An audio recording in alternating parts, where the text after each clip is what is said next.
ঘন্টায় মাত্র ১৬০ টাকা বাইক ভাড়া করে ঘুরে আসলাম কক্সবাজার মেরিন ড্রাইভ। ওয়েট, এত কমে কিভাবে বাইক ভাড়া করলাম এবং আমাদের প্রথম মেরিন ড্রাইভের গল্প শোনাবো আজকে আপনাদের। জার্নিটা স্টার্ট হয় আমাদের হোটেল থেকে। মাত্র ২০ টাকা জন প্রতি অটো ভাড়া করে আমরা পৌঁছে যাই মেরিন ড্রাইভ রোড, হোটেল নিঃস্বর্গের পাশে। তো ফাইনালি আমরা আমাদের বাইকগুলো ভাড়া করে নিছি। আমরা টোটাল ৮ জন মানুষ। আমরা 2টা স্কুটার নিছি, 2টা বাইক নিছি, কজ বাইকও চালাতে ভালো লাগে, স্কুটারও ইচ্ছা হলো চালানোর জন্য। অ্যান্ড আমাদের এখান থেকে যে ভাড়াটা নিছে, আমাদের প্রত্যেকটা বাইক আমরা 5 ঘন্টার জন্য নিছি। আমাদের কাছ থেকে নিয়েছে 800 টাকা করে ভাড়া। তো ফার্স্টে হচ্ছে আমাদের কাছে অনেক বেশি চাইছিল, আমরা এগুলো বার্গেনিং করে করে এই রেঞ্জে নিয়ে আসা লাগছে 5 ঘন্টার জন্য। তো এখানে মোরলেস বলা চলে বাইক বা স্কুটি গুলো হচ্ছে 150 থেকে 200 রেঞ্জের মধ্যে পার আওয়ার ভাড়া দেয়। হ্যাঁ, এখানে একটা কথা বলে রাখবো, সেটা হচ্ছে আপনারা এখান থেকে তেল নেবেন না, কজ এখানে তেলের দাম 140 টাকা করে রাখে। তো আমরা পার বাইকে একটা করে নিয়ে নেবো, যেন হচ্ছে আমরা পাম্প পর্যন্ত যাইতে পারি। অ্যান্ড পাম্পে গিয়ে হচ্ছে আমরা আমাদের টোটাল যে তেলগুলো আছে সেটা নিয়ে নেবো।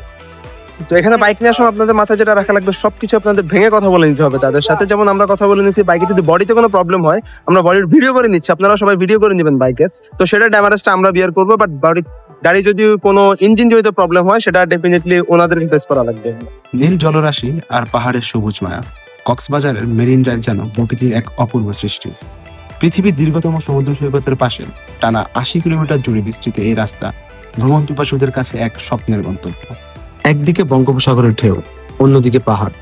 এই মেরিন ড্রাইভ ধরে এগোতে এগোতে মনে হয় প্রকৃতির বুকের ভিতর দিয়ে চলছে।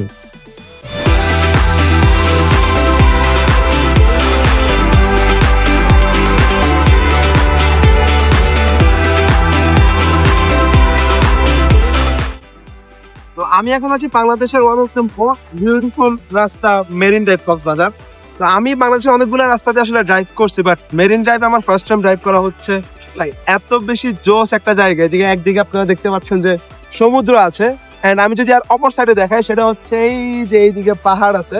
তো এই দুইটার মাঝখান দিয়ে আমরা যখন গাড়িটা চালাই যেতেছি, and here is my vehicle, সুজুকির একটা স্কুটার আমরা হচ্ছে গিয়ে কি ভাড়া নিছি। তো এত বেশি জোস লাগতেছে ভাই, অন্য লেভেলের একটা ফিলিংস। তো সবার একটাই রিকমেন্ডেশন থাকবে, লাইফে একবার হইলেও কক্সবাজার এসে মেরিন ড্রাইভে ড্রাইভ দিয়ে যান।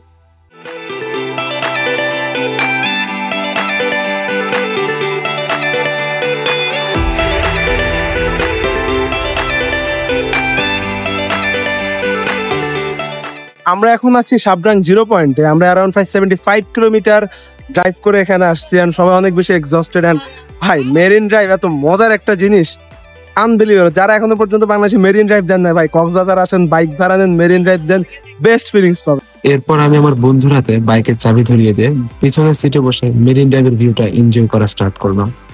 তো গাড়ি চালাতে চালাতে আমরা মোটামুটি সবাই একটু টায়ার্ড, সো এখানে আমরা একটু সবাই রেস্ট নিচ্ছি। এখানে ছোট ছোট কিছু দোকান আছে, এখান থেকে আমরা কলা ডাব এগুলো কিনে খাইলাম। তো এখন এখান থেকে কিছুক্ষণ রেস্ট নিয়ে আমরা আবার সামনের দিকে যাব, বিচের দিকে যাব, গিয়ে ছবি টবি তুলবো। মেরিন ড্রাইভ শুধু একটি রাস্তা নয়, এটি ভ্রমণকারীদের জন্য এক অনন্য অভিজ্ঞতা। গাড়ি থামিয়ে সমুদ্রের ঢেউয়ের সঙ্গে গল্প করা, এই যেন এক অমূল্য সময়।